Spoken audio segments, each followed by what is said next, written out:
이제 우리가 신명기가 끝나고 여호수아를 이제 오늘부터 또 1장부터 시작을 하게 됩니다. 마침내 모세가 죽고 하나님께서 그 후계자로 여호수아를 세우고, 그리고 여호수아에게 말씀합니다. 강하고 담대해라. 내가 너를 떠나지 않고 너와 함께 할 것이다. 내게 약속한 땅을 내게 줄 것이다. 이렇게 말씀합니다. 그 말씀을 들은 여호수아가 이스라엘 백성들에게 이제 요단을 건너서 가나안 땅에 들어갈 것이다. 그러니까 준비해라. 이렇게 이야기하고, 요단 동쪽에 있었던 루벤, 갓, 므낫세 반지파에게 이야기하기를 하나님께서 너희에게 이 땅을 주셨으니 이제는 너희가 이 땅을 건너가서 너희 형제들과 함께 싸워야 한다. 그리고 이야기하니까 그들이 우리가 모세에게 순종한 것 같이 당신에게도 순종하겠습니다. 우리가 이 요단 건너가서 그들과 함께 싸우겠습니다. 이렇게 이야기한 이야기가 바로 오늘 여호수아 1장에 나타나는 그런 말씀입니다. 또 여호수아 1장 속에서 나타나는 많은 말씀들 속에서 오늘 성경에 나타난 말씀 1절 보면 여호와의 종 모세가 죽은 후에, 그 다음에 2절 말씀 보면 내 종 모세가 죽었으니, 성경에 나타난 말씀은 그 위대하던 종 모세가 죽었다. 그렇게 이야기합니다. 그렇습니다. 우리는 때로는 하나님을 바라보기보다도 사람을 바라볼 때가 많습니다. 그래서 모세가 죽으면 모든 것이 끝나는 것처럼, 모세가 죽으면 하나님의 계획이 포기되는 것처럼, 우리는 마치 누군가가 있어야 무엇이 되는 것처럼, 때로는 교회에 대해서도 그 목사가 아니면 그 교회가 안 되는 것처럼, 사람들은 회사도 그 사장이 아니면 그 회사가 안 되는 것처럼 이런 생각을 너무 많이 합니다. 그러나 결코 그렇지 않습니다. 모세가 죽었다고 해서 하나님이 죽은 것도 아니고, 모세가 죽었다고 해서 하나님의 계획이 끝나는 것도 아니고, 모세는 단지 하나님께서 사용하시는 하나님의 도구였을 뿐이지 모세가 있어서 되는 건 아닙니다. 하나님이 계시기 때문에, 하나님이 살아계시기 때문에, 하나님이 계획하시고 하나님이 행하시기 때문에 되는 거지 모세가 있어서 되는 건 아닙니다. 오늘 성경에 나타난 말씀은 하나님께서 여호수아에게 그렇게 말씀합니다. 내가 모세와 함께 있었던 것처럼 너에게도 함께 있겠다. 그러면서 오늘 말씀에 곧 이스라엘 자손에게 주리라 한 그 땅으로 가라. 그러면 내가 그 땅을 내가 너희에게 주노니 너희 영토가 되리라. 결국 그것을 주고 행하는 것은 하나님이 하시는 거지 모세가 있어서 그 모든 일들이 행하는 되는 일은 아니다. 그런 겁니다. 신앙생활 하면서 종종 우리가 착각하는 것도, 때로는 어떤 교회에서는 내가 아니면 이 교회가 안 되는 것처럼 그런 경우도 많습니다. 목회자들이 그런 생각도 많이 가지고 있고, 교회에서 또 누군가가 열심히 일하는 사람들은 마치 자기가 없으면 그 교회가 되지 안 되는 것처럼, 그 교회를 혼자 다 책임지고 있는 것처럼 그렇게 행하는 사람도 많습니다. 그러나 큰 착각입니다. 그 목회자가 아니어도 교회는 얼마든지 됩니다. 그 사람이 없어도 교회는 얼마든지 됩니다. 그 사람이 교회 헌금 전부 다 하는 것처럼 그렇게 해도 그 사람 없어도 그 교회 굴러가는 데는, 교회가 움직여가는 데는 지장이 없는 것은 하나님만 살아계시면, 하나님만 함께 하시면 문제 없습니다. 그런데 많은 사람들이 착각하는 것이 진짜 하나님을 의지해야 되는데 하나님을 의지하지 않고 사람 바라보고 사람 의지하고 살아가는 것이 문제인 거죠. 그렇다면 우리도 잘 생각해야 됩니다. 우리도 살아가면서 내가 살면서 너무 지금 사람 의지하고 있는 거 아닌가? 이런 생각해야 됩니다. 그 사람 아니면 일 안 되는 것처럼 내가 사람 의지하고 있는 거 아닌가? 내가 하나님 의지하고 하나님 신뢰하고 하나님 말씀 쫓아 살고 있는가 하는 그런 마음들 가지고 신앙생활은 오직 하나님 바라보기입니다. 하나님이 일하시는 분이고 하나님이 행하시는 거고 하나님이 모든 일들 하시는 거죠. 그렇기 때문에 우리는 살아가면서 오직 하나님만이 우리의 삶의 전부다. 그것을 분명하게 하는 일들이 필요한 거죠. 또 오늘 성경에 나타난 말씀을 보니까 하나님께서 여호수아에게 그렇게 말씀합니다. 7절 말씀 보면 오직 강하고 극히 담대하여 나의 종 모세가 내게 명령한 그 율법을 다 지켜 행하고 우로나 좌로나 치우치지 말라. 그리하면 어디로 가든지 형통하리니. 오늘 성경에 나타난 말씀 보니까 우로나 좌우로나 치우치지 말라. 우리가 어떻게 좌로나 우로나 치우치지 않고 갈 수 있을까? 바로 이러한 것들이죠. 서커스에 줄타기를 잘 하는 사람에게 기자가 물었습니다. 어떻게 당신은 서커스를 할 때 줄에서 그렇게 높은 곳에서 떨어지지도 않고 그 가는 줄을 잘 탑니까? 그 비결이 뭡니까? 그렇게 물었습니다. 그랬더니 그가 하는 이야기는 첫째, 앞만 볼 것. 절대 옆에 보지 말고 밑에 내려다 보지 말고 그리고 발끝에 볼 것도 없고 그냥 앞만 봐라. 앞만 보고 가라. 첫 번째가 바로 그 이야기입니다. 그러면서 중요한 것이 중심을 잡는 거다.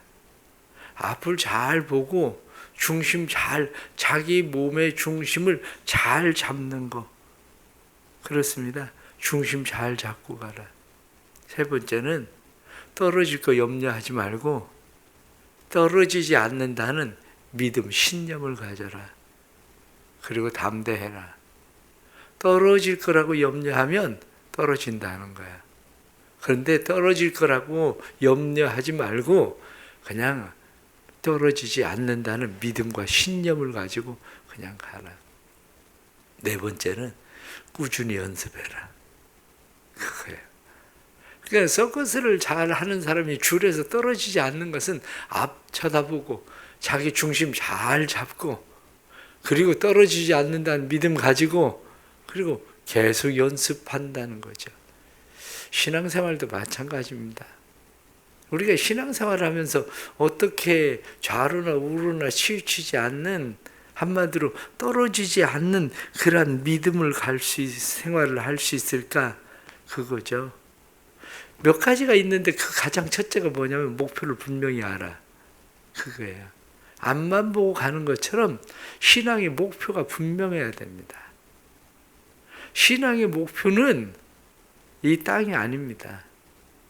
목표는 내가 바라보는 그 앞은 어디냐면 저 천국입니다. 하나님의 나라입니다. 이스라엘 백성들에겐 가나안 땅 정복, 그것이 그들의 목표였습니다. 그것이. 우리도 마찬가지예요. 왜 신앙생활을 하면서 이렇게 저렇게 흔들립니까? 앞 안 쳐다보고 자꾸 땅 쳐다보고 좌우 쳐다보니까 그래요. 다른 사람들이 내게 뭐라고 얘기하는 소리 들리고 이것저것 그냥 좌우 자꾸 둘러보고 내가 열심히 해도 누가 뭐 칭찬하지도 않고 인정해 주지도 않는 것 같고 그러니까 흔들리는 겁니다. 목표는 거기 아니잖아요. 사도 바울이 고백하던 것처럼 우리가 하나님 앞에 갔을 때에 하나님의 의의 면류관, 생명의 면류관 우리에게 주실 것이다. 그래서 사도 바울은 이야기하기를 표대를 향하여 부르심의 상을 향하여 믿음으로 쫓아간다. 그렇게 말씀하잖아요. 그러니까 하나님 앞에 가서 서는 것이 목표지 이 땅에서 누가 얼마나 칭찬하냐 인정하냐 알아주냐 뭐 누가 어떻게 하느냐 그게 중요한 거 아닙니다. 목표를 잘못 잡고 있는 겁니다. 목표를. 그러면 흔들린다는 거죠. 좌로나 우로나 치우치게 된다는 거죠. 두 번째는 경계선을 분명히 하라는 거죠. 이 차를 운전하는 사람들이 다리를 건너갈 때에 다리는 어떻습니까? 다리에 난간들이 있죠. 난간이 있으면 차가 떨어지는 일이 거의 없습니다. 차가 떨어지는 일이.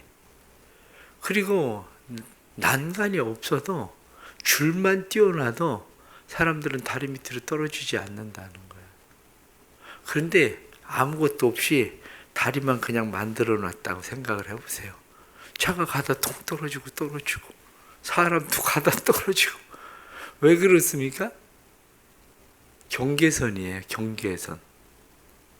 내 경계가 어딘지 경계선을 분명히 하지 않으면 사람들은 떨어질 수밖에 없어요. 치우칠 수밖에 없어요. 그러니까 많은 사람들의 문제는 뭐냐면 이 경계선을 분명히 하지 않고 있는 것이 문제입니다. 경계선을 분명히 하지 않고 있는 게 뭐냐? 그렇게 이야기할 때 무엇라고 이야기하냐면 소극적 신앙이다 이렇게 얘기합니다. 소극적 신앙이야말로 경계선이 없는 거라는 거예요. 이래도 좋고 저래도 좋고. 소극적 신앙생활의 목적이 뭔지 아십니까? 대부분 소극적 삶을 살아가는 사람들의 목표가 뭐냐면 욕먹지 않는 게 목표라는 거예요. 소극적 삶을 사는 사람들의 목표는 그냥 욕먹지 않고 사는 거. 그런데 욕먹지 않고 살겠다고 사는 사람 치고 욕먹지 않고 사는 게 아니라 이쪽에도 욕먹고 저쪽에도 욕먹고 그런 사람이라는 거야. 경계선이 분명해야 돼. 그래서 목표가 분명한 것뿐만 아니라 내 경계선이 분명해서 내가 치우치지 않아야 될 경계선을 분명히 정하고 믿음으로 가는 거, 그건 결국 우리가 적극적으로 살아가는 겁니다. 정필도 목사님은 이야기할 때 사람이 시험에 빠지는 이유가 뭐냐? 그러면서 연약해서가 아니라 적극적으로 신앙생활을 하지 않기 때문이다. 그러고 얘기를 했어요. 연약해서 시험 드는 게 아니라는 거야. 적극적으로 하지 않아서 시험에 드는 거지. 그렇습니다. 세 번째는 뒤를 돌아보지 마라. 그겁니다. 뒤를 돌아보지 않는 거예요. 예수님이 말씀하시잖아요. 손에 쟁기를 잡고 뒤를 돌아보는 자는 내게 합당하지 않다. 이렇게 말씀하신 것처럼 좌로나 우로나 치우치지 않는 방법은 뒤를 돌아보지 않는 겁니다. 뒤를 돌아보지 않고 앞을 보고 가는 거죠. 마지막은 확신을 가져라. 확신을 갖는 것은 하나님의 말씀이 들려져야 확신이 생긴다는 겁니다. 하나님의 말씀이 들리지 않으면 확신이 생기지 않는다는 거죠. 하나님의 말씀이 들려져야 된다. 두 번째는 하나님을 사랑해라. 그거예요. 하나님의 말씀이 들려질 때에 내가 하나님을 사랑하면 그 말씀에 확신이 생겨요. 그 말씀에 믿음이 생겨요. 그런데 하나님을 사랑하지 않으면 하나님이 내게 무엇라고 말씀하셔도 확신이 생기지 않습니다. 그 말씀에 믿음이 생기지 않습니다. 하나님을 사랑해야 하나님의 말씀이 들려지고 하나님의 말씀이 확신이 생긴다는 거죠. 마지막 세 번째는 오늘 성경 본문에 나타난 말씀을 보면 여호수아가 이스라엘 백성들 중에 지금 갓지파 그리고 루벤 지파, 므낫세 반 지파에게 이야기합니다. 하나님 너희에게 이 땅 안식하도록 주셨으니 너희가 건너가서 그들을 위해서 싸워라. 이렇게 이야기합니다. 그때에 그들이 그렇게 이야기합니다. 그들이 이야기하기를 우리가 다 행할 것입니다. 우리를 보내시는 곳에는 우리가 가리이다. 이렇게 말합니다. 그렇습니다. 신앙생활은 내가 안식을 얻었다고 해서 다 되는 거 아니에요. 신앙생활은 내가 안식을 얻었으면 안식을 얻은 사람은 다른 사람이 안식을 얻을 수 있도록 돕는 거예요. 그래서 신앙생활을 뭐라고 이야기하느냐면 내가 바다에 빠졌습니다. 내가 바다에 빠져서 허우적거리고 있는데 우리의 배가 좌초가 돼가지고 바다에 빠져서 허우적거리고 있는데 구명선이 와가지고 나를 건져 올렸어요. 나를 건져 올렸으니까 난 배 위에 올라와 있죠. 이제 나는 안식을 얻게 된 거야. 살게 된 거야. 그럼 난 배에서 그냥 놀아야 되나? 아니죠. 배가 침몰해가지고 그 배에 타고 있었던 사람들이 바다에 다 지금 빠져서 지금 허우적거리고 있는데 그 일은 그냥 구명선이 왔으니까 그건 당신들이 해라. 나 이제 배 올라왔으니까 나는 이제 쉬고 나는 그냥 편안하게 있으면 된다. 그게 아니라 이 사람이 해야 되는 일은 그들과 함께 다른 동료들을, 선원들을 구해내는 것이 그가 해야 될 일이라는 거예요. 신앙생활도 마찬가지입니다. 내가 예수 믿고 구원받았으면 다 끝나는 게 아닙니다. 내가 예수 믿고 구원받고 하나님께서 내게 은혜를 주시고 내 삶에 안식을 주시고 내 삶에 평안을 주셨으면 그것으로 끝나는 것이 아니라 우리가 해야 되는 일은 어떻게 하면 다른 사람들이 안식을 얻을 수 있도록 할 것인가. 그래서 무엇라고 이야기합니까? 지금 그들은 이야기하기를 우리를 보내신 곳에는 우리가 가리이다. 우리가 명령하신 것은 다 행하리이다. 그렇게 이야기하잖아요. 우리가 가겠습니다. 우리가 다 행하겠습니다. 이게 우리의 자세여야 됩니다. 하나님 말씀하십시오. 우리가 가겠습니다. 하나님 말씀하십시오. 우리가 다 행하겠습니다. 이것이 우리가 살아가야 될 신앙의 바른 자세인 거죠.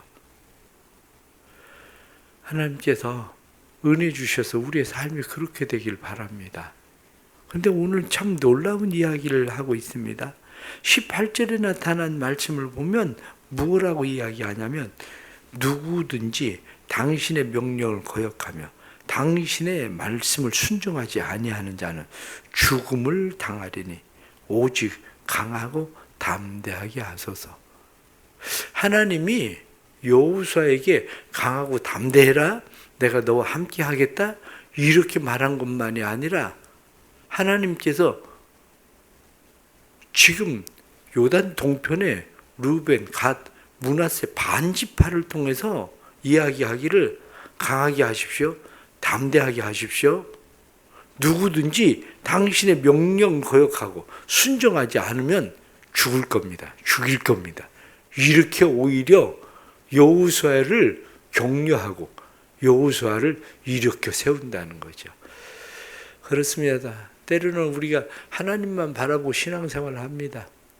그럼에도 불구하고 때로는 이러한 격려자도 지지자도 필요하죠. 이러한 격려와 지지가 여호수아로 하여금 또 힘을 얻게 하는 거죠.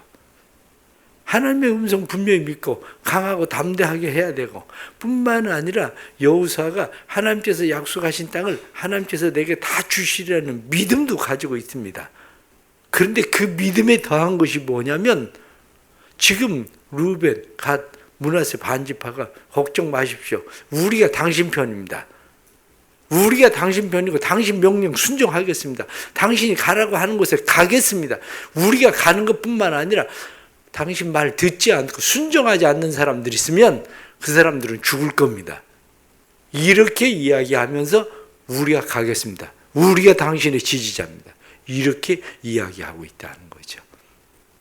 우리의 삶에도 하나님께서 누군가를 위해서도 또한 이런 격려자가 되고 지지자가 되어서 그들로 하여금 강하고 담대하게 하는 일에 우리에게 맡겨주신 사명들도 잘 감당할 수 있는 그런 삶의 은혜가 있기를 간절히 바랍니다. 기도하겠습니다. 하나님 아버지, 또 이 새벽에 주의 음성 듣게 하시니 감사합니다. 모세가 죽었다고 모든 것이 끝난 것도 아니고, 모세가 죽었다고 하나님의 계획이 끝난 것도 아닌데, 우리는 때로는 하나님 바라보기보다는 사람 바라보고 사람 의지할 때가 많고, 그 사람이 아니면 그 일은 안 될 것처럼 생각하는 경우들도 많습니다. 그러나 여전히 일하시는 분은 하나님이시고, 그리고 그것을 성취하시는 분도 하나님이신 것을 믿습니다. 오직 하나님만 바라보고 앞으로 나아갈 수 있도록 강하고 담대하도록 우리를 도와주옵소서. 저희들 하여금 좌로나 우로나 치우치지 않도록 은혜 베풀어 주옵소서. 좌로나 우로나 치우치지 않도록 하나님의 말씀이 들려지게 해주시고 그 말씀이 확신이 생길 수 있도록 하나님을 사랑하도록 도와주옵소서. 하나님을 사랑하며 하나님의 말씀이 들려지고 하나님의 말씀이 확신이 되는데 저희들로 하여금 변함없이 하나님을 사랑함으로 좌로나 우로나 치우치지 않는 사람들이 되도록 은혜 더하여 주옵소서. 우리에게 주신 안식이 단지 우리를 편하게 쉬는 게 하는 것이 아니라 다른 안식을 얻지 못한 자들을 위한 싸움이 될 수 있도록 주님 도와주시고, 뿐만 아니라 우리에게 주신 안식을 통해서 여호수아를 적극적으로 지지하고 강하고 담대하게 하던 것처럼 저희들도 다른 사람들, 하나님의 사람들을 강하고 담대하게 하는 일에 우리가 격려자가 되고, 그리고 돕는 자가 돼서 당신이 명령하시는 일에, 가라고 하시는 곳에 저희들이 가겠습니다, 행하겠습니다 하는 믿음으로 살게 해 주옵소서. 오늘 하루도 주의 말씀 쫓아 살게 해 주옵소서. 또 하나님께서 오늘도 은혜 베풀어 주셔서 사랑하는 성도들이 믿음으로 행하고자 하는 모든 일들 약속하신 대로 하나님이 함께 하시고 차지하게 하시는 은혜를 허락해 주옵소서. 오늘도 주님의 손에 삶을 맡깁니다. 온전히 책임져 주옵소서. 예수 그리스도의 이름 받들어 간절히 기도드리옵나이다. 아멘.